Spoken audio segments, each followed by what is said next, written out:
It's the late 80s and early 90s. You're a real big horror fan, but there's no Mezco or NECA around for you to get cool figures of. So are you out of luck?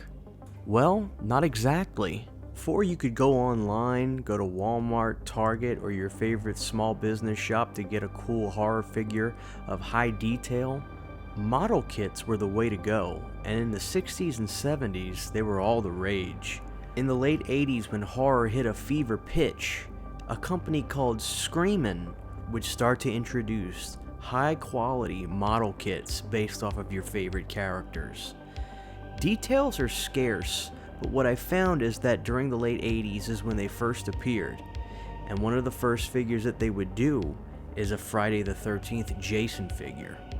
They did others, like Hellraiser and A Nightmare on Elm Street, but today I wanted to look at the Friday the 13th ones that they offered. The first one looks like it's loosely based off of maybe a part 3 or 4, and on the front of the box it reads Collector's Edition, Ultra Fine Detail, 1/4 scale over 18 inches tall, officially licensed soft vinyl model figure. It includes a machete, blades, and removable hockey mask to expose Jason's fiendish face. This is so absolutely cool, and honestly the idea of putting this thing together and being able to paint it yourself sounds like a horror fan's dream in my opinion. So here's what the figure looks like when you initially pull it out of the packaging. You're going to get a cool little booklet for your model kit, you'll see the Paramount logo on there as well, and you'll see parts of the figure, and you'll see that they're flesh tones, so you have to paint those. Man, talk about vintage. This is something I really dig. Found this image online, and this is a custom paint job that somebody did for their Jason. They did a really good job, but you can see even the flesh tones with the blood on the arms and things like that. Hell of a job. Whoever did that out there, good work. Screamin models must have been successful enough because not only did they stick around for a few years, but they would eventually do, get this, a Jason Goes to Hell Screamin model release. Now this one, I'd really love to own one day. Now if you look at the cover of this one, we've got Jason Goes to Hell, the Final Friday model kit.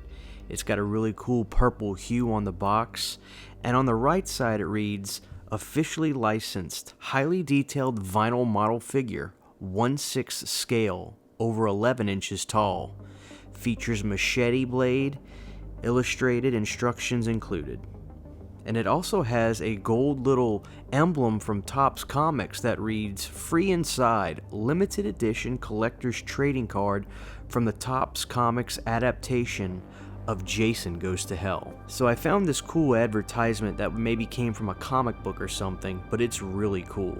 I love that shot of Jason from the Jason Goes to Hell film, of course, and there's Freddy showing that they have a 1/6 scale available for him as well for $29.95, dated in 1992. Let me read what it says right here. Monster Model Madness. Collect and display your favorite horror characters with these exciting new vinyl model figure kits from Screamin. The Jason and Freddy kits are officially licensed and boast superb detail and a stunning likeness to the character. Each is 1/6 scale, standing approximately 12 inches tall. They're easy to assemble, virtually seamless, and come with illustrated instructions, as well as full color packaging.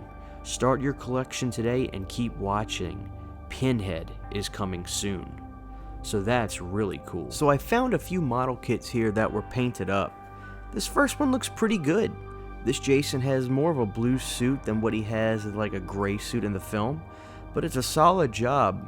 I dig the little bit of blood on the hand and the head. Not bad work. Surely a hell of a lot better than I could probably do. I'm sure this is really tough to get good at, by the way. But I found one more that even had more detail on it. This one shows some good weathering on the clothes, and there's even some blood splatter on the shirt and pants. And the skin tones look a little bit more natural on this one. Whoever did that, if you're watching this, good job, man. So there you have it, guys. That about does it for this video, looking at these two Friday the 13th Screamin model kits. Information is scarce, like I said. I'm not only making this video to show you in case you haven't heard of these before, but an effort to maybe do this as a call out for somebody else who might have even more information than what the internet provides. Maybe somebody out there either worked for Screamin or knew somebody that did, and could give a little bit more detail on the whereabouts and the whatabouts of this company. But that's a blast from the past I thought you guys would really enjoy. If you own one of these, drop me a DM on Instagram and show me. These are really cool pieces of history. And if you guys enjoyed this video, give it a thumbs up, and maybe we could look at some pictures of the Hellraiser and Freddy Krueger Screamin figures as well. This is your old pal CHH, and we'll see you guys next time. Take care. Hey, a huge giant thank you to all of my Patreon supporters. Without you guys, this would not be possible. To get behind the scenes photos, videos, music, private live streams, and much more, you can subscribe to my Patreon for as little as $1 a month. Thank you to my patrons.